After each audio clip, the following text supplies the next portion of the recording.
اعوذ باللہ من الشیطان الرجیم بسم اللہ الرحمن الرحیم ان للمتقین مفازا حدائق واعنابا وکواعب ترابا وکأسا دہاقا لا يسمعون فيها لغوا ولا كذابا۔ صدق اللہ العظیم۔ معزز سامعین کرام، تلاوت کردہ آیتیں قرآن کریم کے 30ویں پارے سورہ نبا کی آیتیں ہیں۔ یہ سورہ جو 30ویں پارے کی سب سے پہلی سورت ہے، اس کے ترجمہ اور تشریح کی ابتدا گزشتہ ہفتے کی گئی تھی اور اس سورت کی 30 آیتیں مکمل ہو گئی تھیں۔ اس سورت میں جملہ 40 آیتیں اور 2 رکوع ہیں۔ انشاءاللہ 10 آیتوں کا ترجمہ اور اس کی تفسیر آپ حضرات کے سامنے آج پیش کی جائے گی۔ گزشتہ جو آیات آئی تھیں اس میں خاص طور سے قیامت کا تذکرہ تھا، اور پھر اس کے بعد اللہ رب العزت نے اس کائنات میں پھیلی ہوئی بے شمار نعمتیں، جس کو اللہ کی مخلوقات عموماً اور خصوصاً انسان جسے استعمال کرتے ہیں، اس کا تذکرہ کیا گیا، اور پھر اس قیامت اور اس کے ہولناک منظر کو پیش کیا گیا۔ پھر میدان محشر میں لوگ جمع ہوں گے، اور جن کے اعمال برے ہوں گے اور جنہوں نے کفر کی زندگی گزاری ہوگی وہ جہنم میں جائیں گے۔ پھر ان کی کیا سزائیں ہوں گی، اس کو بڑے خوفناک انداز میں کہہ لیجئے اللہ رب العزت نے اس سورت کے اندر پیش کیا ہے۔ بعض مفسرین نے لکھا ہے کہ اس سورت کی جو 30ویں آیت ہے، فَذُوقُوا فَلَن نَّزِيدَكُمْ إِلَّا عَذَابًا، کہ ہم کسی اور چیز میں اضافہ نہیں کریں گے سوائے یہ کہ ان کا عذاب بڑھا دیا جائے گا، ان کے عذاب میں اضافہ ہی ہوتا رہے گا۔ مفسرین نے لکھا ہے کہ جب ایک عذاب ایک سختی کے اندر جہنمی رہے گا، آگ میں جلنے کا عذاب اسے دیا جا رہا ہے، تو جب اس سے پناہ مانگے گا، اس سے چاہے گا کہ چھٹکارا مل جائے، تو اس کے عذاب کو اور بڑھا دیا جائے گا۔ گرم پانی اس کو پلایا جائے گا، پیپ اس کو پلائی جائے گی، اور جب اس سے نجات کے لیے اللہ تعالیٰ سے فریاد کرے گا تو اللہ رب العزت اس کے عذاب کے اندر اور اضافہ فرما دیں گے۔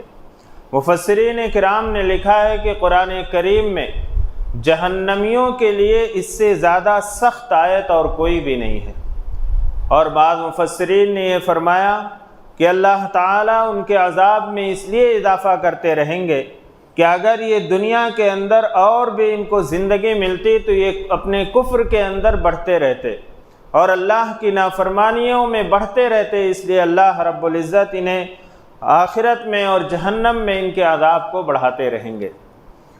اللہ رب العزت نے ان 30 آیات میں خاص طور سے جو آخری آیات تھیں اس میں نافرمانوں کا تذکرہ کیا تھا کہ جو نافرمانی کی زندگی گزارتے ہیں، اللہ اور اس کے رسول صلی اللہ علیہ وسلم کے بتائے ہوئے طریقے کے مطابق زندگی نہیں گزارتے، ان کا حشر کیا ہوگا، ان کا انجام کیا ہوگا۔ آگے جو آیات تلاوت کی گئی ہیں اس میں اللہ رب العزت فرما برداروں کا تذکرہ فرماتے ہیں کہ جنہوں نے فرما برداری کی زندگی گزاری، جنہوں نے اللہ کو مان کر اس کے حکم کی پیروی کی، جنہوں نے جناب محمد رسول اللہ صلی اللہ علیہ وسلم کو پیغمبر مانا اور آپ کی نبوت اور رسالت کا اقرار کیا اور آپ صلی اللہ علیہ وسلم کی تعلیمات پر عمل کیا، ان کا تذکرہ اللہ تعالیٰ فرما رہے ہیں۔ اور اللہ رب العزت کا یہ دستور ہے، اور قرآن میں بارہا اللہ تعالیٰ نے جہاں جہنمیوں کا اور جہنم کے عذاب کا تذکرہ فرمایا، وہاں جنتیوں کا بھی اور جنت کی نعمتوں کا بھی تذکرہ فرمایا۔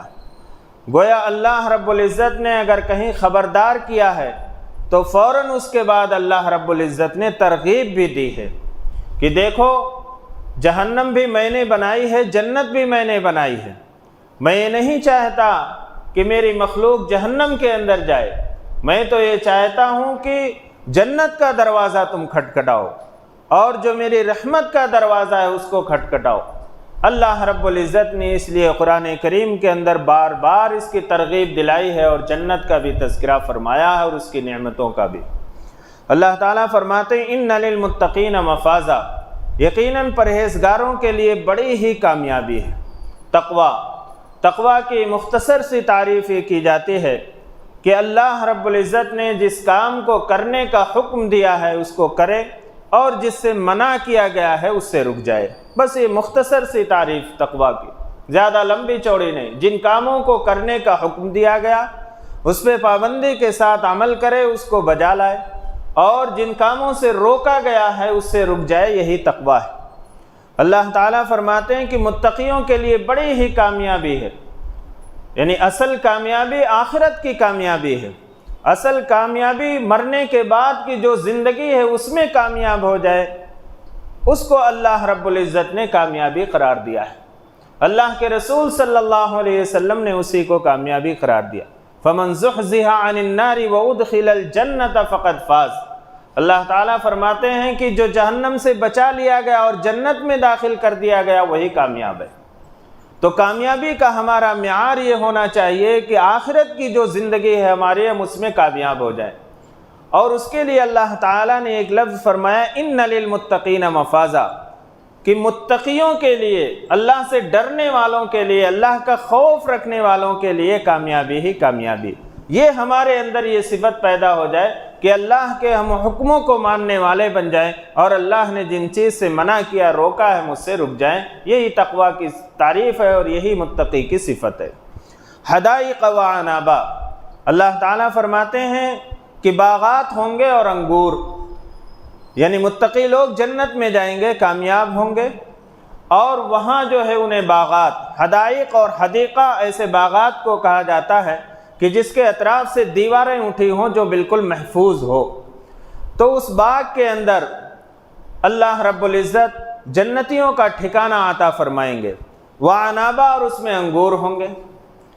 اللہ رب العزت جو جنت کی نعمتیں ہیں ان نعمتوں کو ہمیں سمجھانے کے لیے دنیا کی چیزوں کا تذکرہ فرماتے ہیں، ورنہ جنت کی جو نعمتیں ہیں اس کی حقیقت کیا ہے، اس کی اصلیت کیا ہے، یہ اللہ رب العزت کو معلوم ہے۔ اگر اللہ رب العزت اس کی حقیقت کو، اس کی اصلیت کو ہمارے سامنے اگر اس کا تذکرہ فرماتے تو وہ ہمارے سمجھ میں نہیں آتی۔ اس لیے حضرت عبداللہ ابن عباس رضی اللہ عنہما فرماتے ہیں کہ اللہ رب العزت نے جو جنت کی نعمتوں کا تذکرہ فرمایا ہے اور وہ نعمتیں دنیا کے اندر پائی جاتی ہیں تو صرف نام کے اندر مشترک ہیں، اس کی حقیقت کیا ہے وہ اللہ رب العزت کو معلوم ہے۔ اب جیسے اللہ تعالیٰ نے فرمایا کہ انگور ہوں گے، اب ہم یہ سمجھتے ہیں کہ یہ دنیا میں جو انگور مل رہے ہیں ایسے ہی انگور ہوں گے، لیکن نہیں، اللہ تعالیٰ فرماتے ہیں فَلَا تَعْلَمُ نَفْسٌ مَّا أُخْفِيَ لَهُم مِّن قُرَّةِ أَعْيُنٍ۔ سورہ سجدہ کی آیت ہے کہ اے جنتیوں تمہیں معلوم نہیں کہ ہم نے تمہاری آنکھوں کی ٹھنڈک کے لیے کیا کیا سامان ہم نے تیار کر رکھا، یہ تم سوچ بھی نہیں سکتے، تمہیں معلوم بھی نہیں۔ تو جنت کی جو نعمتیں ہیں اس کو سمجھانے کے لیے اللہ تعالیٰ نے دنیا کے اندر جو چیزیں پائی جاتی ہیں جس سے ہم مانوس ہیں اس کا تذکرہ صرف ہمارے ذہن و دماغ میں آنے کے لیے فرمایا، ورنہ اس کی روح کیا ہے، اس کی حقیقت کیا ہے، اس کی اصلیت کیا ہے، یہ اللہ رب العزت جانتے ہیں۔ وَكَوَاعِبَ تَرَابًا، اور ہم عمر نوخیز لڑکیاں ہوں گی، یعنی ہم عمر ہوں گے۔ جنت میں جو شخص جائے گا وہ جوانی کی عمر کو رہے گا، یعنی اس کے اوپر بڑھاپا نہیں آئے گا۔ اس کے ساتھ جو ان کی حوریں ہوں گی، جو بیویاں ہوں گی، وہ نوخیز بھی ہوں گی، نو عمر بھی ہوں گی، بالکل ایسا نہیں کہ بوڑھی ہوں گی۔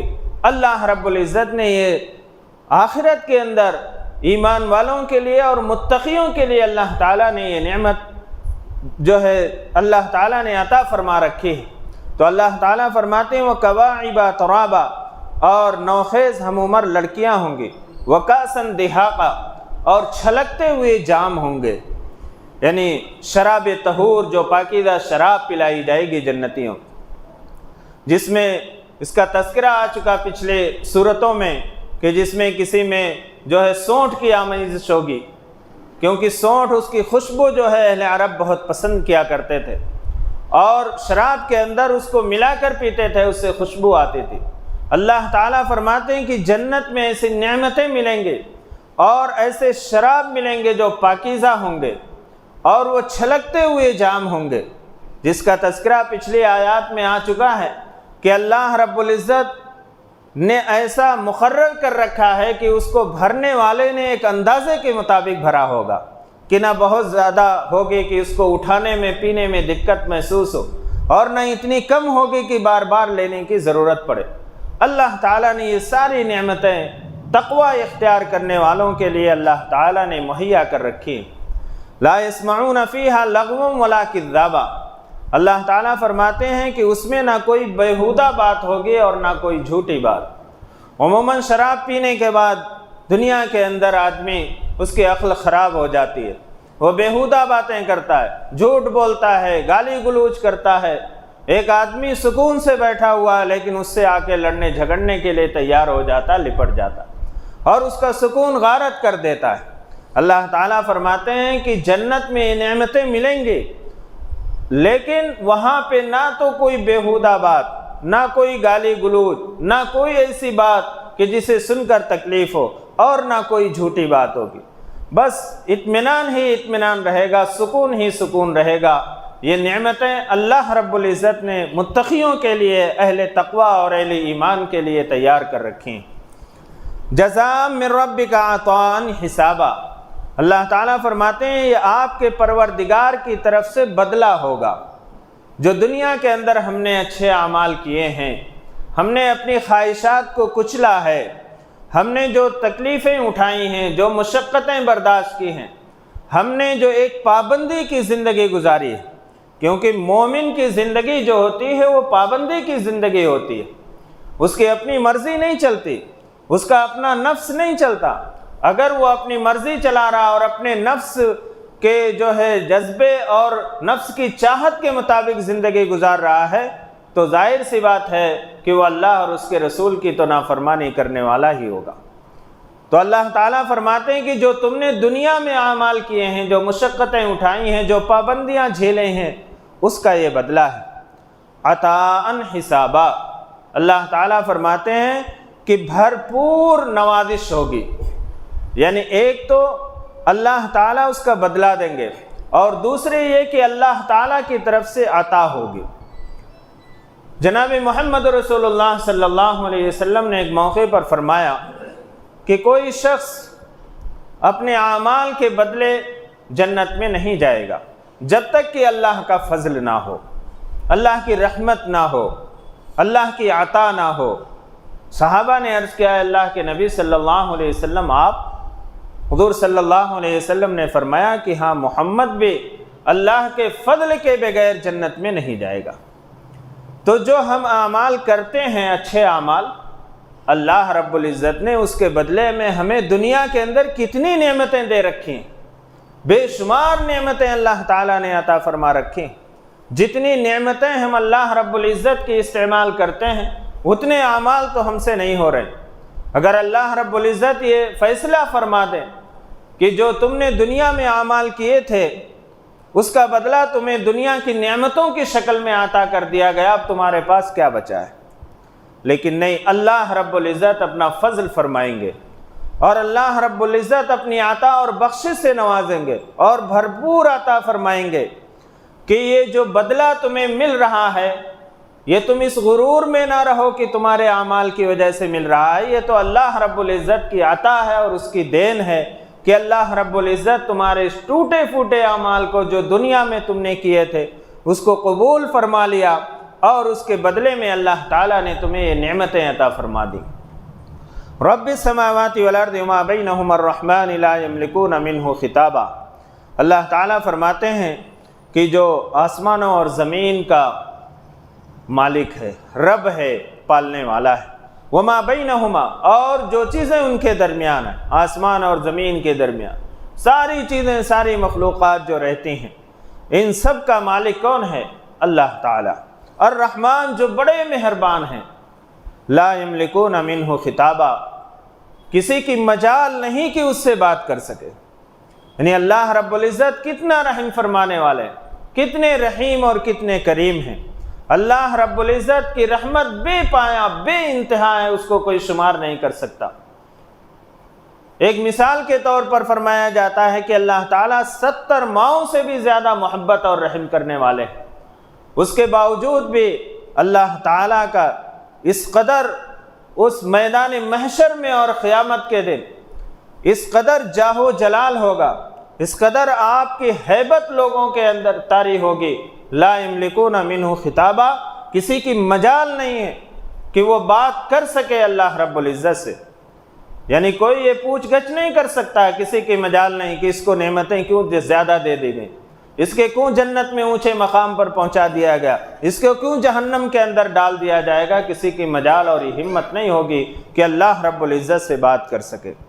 یوم یقوم الروح والملائکۃ صفا، اللہ تعالیٰ اس کی منظر کشی کر رہے ہیں کہ جس دن روح سے مراد روح الامین یعنی جبریل علیہ السلام اور فرشتے صف بستہ کھڑے ہوں گے، قطار بنا کر صفوں کے اندر لائنوں کے اندر کھڑے ہوں گے اللہ کی جاہ و جلال کی قدرت کے آگے، اور اللہ کا ڈر اور خوف ایسا طاری ہوگا کہ وہ فرشتہ جس کے 600 بازو ہیں، اگر ایک بازو وہ کھولتے ہیں تو پوری دنیا کو ڈھانک لیتے ہیں، ویسا جلیل القدر فرشتہ جبریل امین اور سارے فرشتے اللہ کے سامنے صف باندھے اپنے ہاتھوں کو باندھے ہوئے قطار میں اور لائن میں کھڑے ہوں گے۔ لا يتکلمون الا من اذن له الرحمن وقال صوابا، خدائے رحمان کی اجازت کے سوا کوئی بات نہیں کر سکے گا، وقال صوابا، اور جو بھی بات کرے گا وہ درست بات کرے گا۔ یعنی اللہ رب العزت جس کو اجازت دیں گے وہی اللہ تعالیٰ سے گفتگو کر پائے گا، انبیاء ہوں، فرشتے ہوں، صلحاء ہوں، علماء ہوں، کوئی بھی ہو، جس کو اللہ رب العزت اجازت دیں گے وہی اللہ رب العزت سے گفتگو کر سکے۔ اب دنیا کے اندر جو لوگ کفر اور شرک کے اندر مبتلا ہیں، جو بتوں کی پرستش کرتے تھے، جو اس زمانے میں دیوی دیوتاؤں کو پوجتے ہیں، یا جو بزرگوں کو یہ سمجھتے ہیں کہ یہ ہمارے خدا کے ہاں کل قیامت کے دن سفارش کریں گے، اللہ رب العزت نے اس آیت کے اندر نفی کر دی کہ اللہ رب العزت جس کو اجازت دیں گے وہی جو ہے سفارش کر سکے گا۔ وقال ثوابا، اور سفارش بھی درست ہونی چاہیے۔ کوئی کافر کے بارے میں اگر سفارش کرے گا تو اس کی بات نہیں سنی جائے گی۔ اللہ جس کو اجازت دیں گے وہ سفارش کریں گے مومن کے بارے میں، اللہ رب العزت چاہیں گے تو اس کے لیے فیصلہ فرمائیں گے اور ان کی سفارش کو قبول فرمائیں گے۔ اللہ رب العزت کے اجازت کے بغیر کوئی اللہ کے سامنے سفارش نہیں کر سکتا۔ اور ہمارے اور آپ کے آقا جناب محمد رسول اللہ صلی اللہ علیہ وسلم بھی اللہ کے سامنے جب اپنے امتیوں کے اور اپنے مومنین بندوں کی سفارش کریں گے تو سجدے میں جا کر سفارش کریں گے، اللہ کا اس قدر جاہ و جلال وہاں پہ رہے گا۔ اللہ رب العزت نے اس کی منظر کشی کی ہے، اس کا منظر کھینچا ہے کہ وہ قیامت کا منظر کیسا اور میدان محشر کیسا خوفناک اور ہولناک منظر ہوگا۔ اور قرآن کا یہ انداز ہے کہ قرآن اس طریقے پر پیش کرتا ہے کہ انسان اگر غور کرے اور اگر اس کی گہرائی اور گہرائی میں جائے تو اسے ایسا محسوس ہوگا کہ یہ ساری چیزیں اس کے سامنے ہو رہی ہیں، اور اس وقت وہ میدان محشر کے اندر کھڑا ہے۔ یہ قرآن کا ایک انداز ہے بیان کرنے کا۔ اللہ تعالیٰ فرماتے ہیں ذالک الیوم الحق، یہ دن برحق ہے، یعنی یہ دن آ کر رہے گا۔ جو لوگ اس کے منکر ہیں، جو اس کا انکار کرتے ہیں اور آخرت کی زندگی کے منکر ہیں، وہ دھوکے کے اندر پڑے ہوں۔ یہی برحق دن ہے جو آ کر رہے گا۔ فمن شاء اتخذ الی ربہ مآبا، تو جو شخص چاہے وہ اپنے پروردگار کے پاس اپنا ٹھکانہ بنا لے، اس کو موقع ملا ہوا ہے۔ یہ تو دن آنے والا ہے، یہ یقینی بات ہے، اس کا انکار نہیں کر سکتے۔ یہ قیامت آئے گی، میدان محشر میں آپ کو جمع ہونا، ہم سب کو حاضر ہونا ہے۔ بس عقل مند وہ ہے کہ جو اپنے پروردگار کے پاس اپنے ٹھکانہ بنا لے، ایسے اس دنیا کے اندر اعمال کر لے کہ اللہ رب العزت کے پاس اس کا ٹھکانہ ہو اور اللہ کے عرش کے سائے میں اس کو جگہ ملے۔ فمن شاء اتخذ الی ربہ مآبا انا انذرناکم عذابا قریبا، اللہ تعالیٰ فرماتے ہیں کہ ہم نے تم کو ایک قریبی عذاب سے ڈرا دیا، خبردار کر دیا، یعنی قیامت۔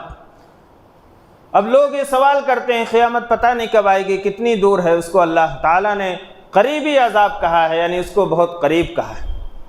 جس چیز کا آنا اور جس چیز کا ہونا یقینی ہو اسے قریب سمجھنا چاہیے کہ یہ چیز ہو کر رہے گی، اس کا یقین ہے ہمیں کہ یہ چیز ہو کر رہے گی، تو ہمارا یہ یقین ہونا چاہیے کہ وہ بالکل قریب ہے، اس کو دور نہیں سمجھنا چاہیے کہ یہ چیز نہیں ہوگی، جب اس کا ہونا اور اس کا واقع ہونا یقینی ہے۔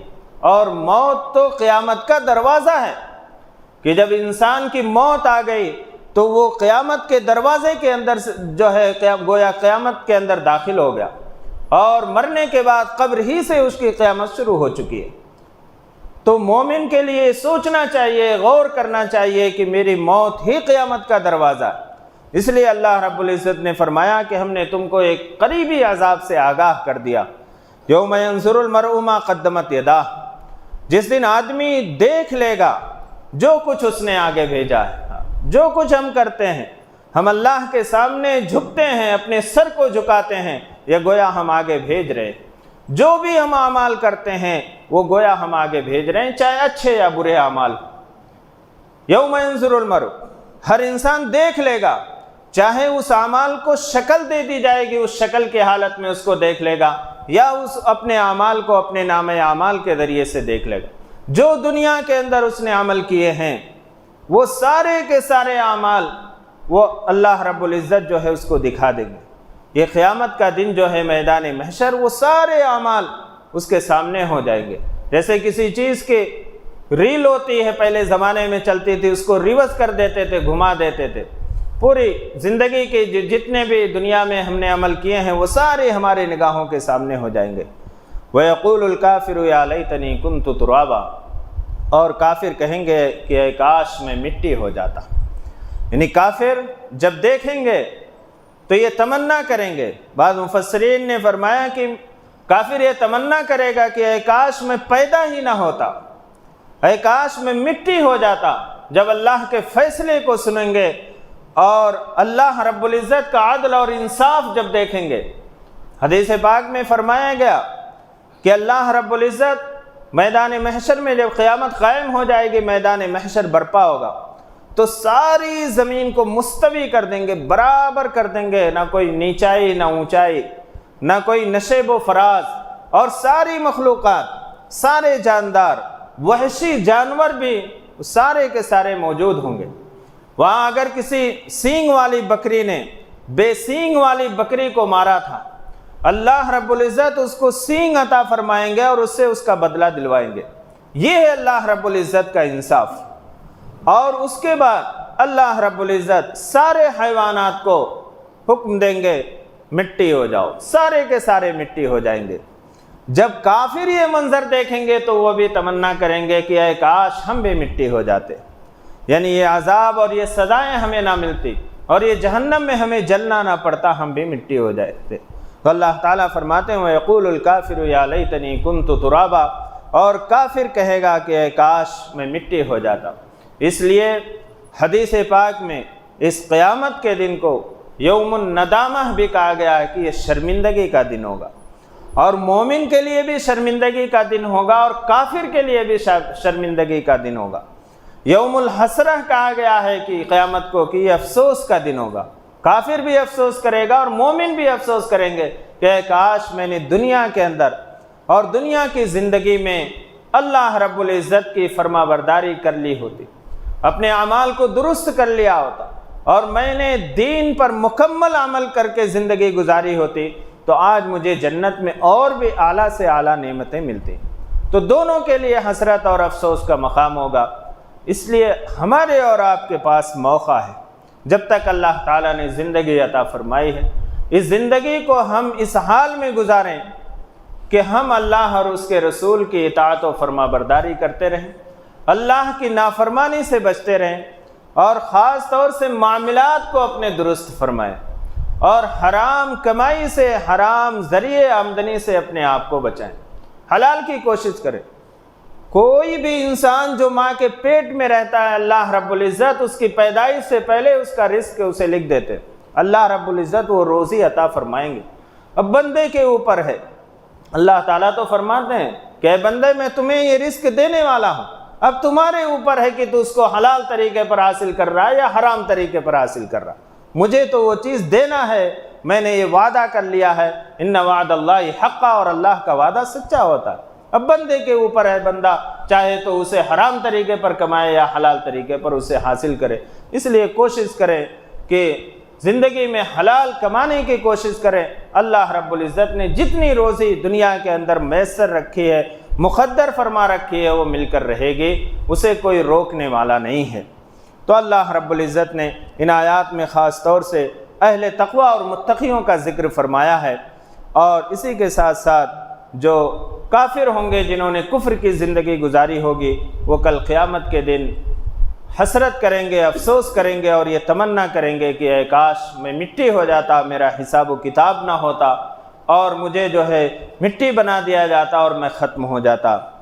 اللہ رب العزت سے دعا ہے اللہ تعالیٰ نے جو باتیں کہلوائی ہیں، اللہ مجھے بھی اور آپ سب کو اس پر عمل کی توفیق عطا فرمائے۔ آمین وآخر دعوانا الحمدللہ رب العالمین۔ الحمدللہ رب العالمین والصلاة والسلام علی سید الانبیاء والمرسلین محمد وعلی آلہ واصحابہ اجمعین۔ ربنا آتنا فی الدنیا حسنۃ وفی الآخرۃ حسنۃ وقنا عذاب النار وقنا عذاب القبر وقنا عذاب الحشر وقنا من فتنة المسیح الدجال وقنا من فتنة المحیا والممات یا حی یا قیوم یا ودود یا ذو العرش المجید یا فعال لما یرید۔ یا رحمن الراحمین، آپ رب العالمین ہیں، سارے جہان کے پالنے والے ہیں، آپ رحمان ہیں، بڑی بڑی خطاؤں کو معاف فرمانے والے ہیں، آپ رحیم ہیں، بار بار معاف فرمانے والے ہیں، آپ کریم ہیں، بلا استحقاق بہت ساری نعمتوں سے نوازنے والے ہیں۔ یا رحمن الراحمین، آپ نے ہمیں دین و دنیا کی بہت ساری نعمتیں عطا فرمائی ہیں، ان نعمتوں کے عطا فرمانے میں آپ تنہا مالک ہیں، آپ کا کوئی شریک نہیں ہے۔ یا رحمن الراحمین، جہاں آپ نے ہمیں دین و دنیا کی بہت ساری نعمتیں عطا فرمائی ہیں، وہیں ہم سب کو مغفرت کی تامہ نعمت سے بھی مالا مال فرما دیجئے۔ یا رحمن الراحمین، ہم سب کی مغفرت فرما دیجئے۔ یا رحمن الراحمین، ہم اپنے گناہوں سے توبہ کرتے ہیں، یا رحمن الراحمین ہماری توبہ کو قبول فرما لیجئے۔ یا رحمن الراحمین، ہم سب کو صحت و تندرستی عطا فرمائیے، تمام شرور و فتن سے ہم سب کی حفاظت فرما لیجئے، نفس و شیطان کے مکر و فریب سے ہم سب کی حفاظت فرما لیجئے۔ یا رحمن الراحمین، جو بیمار ہیں انہیں شفائے کاملہ عاجلہ دائمہ مستمرہ عطا فرمائیے، خصوصاً شوکت صاحب کو صحت و تندرستی عطا فرمائیے۔ یا رحمن الراحمین، صحت و تندرستی عطا فرمائیے۔ یا رحمن الراحمین، ان کے علاج میں کامیابی عطا فرمائیے اور ان کی بیماری کو صحت سے متبدل فرما دیجیے۔ یا رحمن الراحمین، ہم میں سے جن کے والدین یا ان میں سے کوئی ایک باحیات ہیں، یا رحمن الراحمین ان کی صحت و تندرستی عطا فرمائیے، ان کی عمروں میں برکت عطا فرمائیے، اور ان کے سایہ عاطفت کو ہمارے سروں پر تا دیر قائم اور دائم رکھیے۔ اور ہم میں سے جن کے والدین یا ان میں سے کوئی ایک اس دنیا سے رخصت ہو گئے، یا رحمن الراحمین ان کی مغفرت فرما دیجیے، امت مسلمہ کے تمام مرحومین کی مغفرت فرما دیجیے۔ یا رحمن الراحمین، جن گھروں کے اندر نوجوان بچے بچیاں ہیں جو نکاح کی عمروں کو پہنچ چکے ہیں، یا رحمن الراحمین ان کے لیے مناسب شرعی جوڑے کا انتظام فرما دیجیے۔ جن شادی شدہ لوگوں کی گود اولاد سے خالی ہے، یا رحمن الراحمین انہیں نیک صالح اولاد عطا فرما دیجیے۔ یا رحمن الراحمین، جب تک زندگی عطا فرمائیے، ایمان اور عمل صالح پر قائم اور دائم رکھیے، اور جب اس دنیا سے جانے کا وقت آئے، یا رحمن الراحمین ہم سب کا خاتمہ اکمل ایمان پر نصیب فرمائیے۔ یا رحمن الراحمین، حضور اکرم صلی اللہ علیہ وسلم کے صدقہ طفیل ہماری دعاؤں کو قبول و منظور فرما لیجیے۔ ربنا تقبل منا انک انت السمیع العلیم وتب علینا انک انت التواب الرحیم برحمتک یا ارحم الراحمین والحمد للہ رب العالمین۔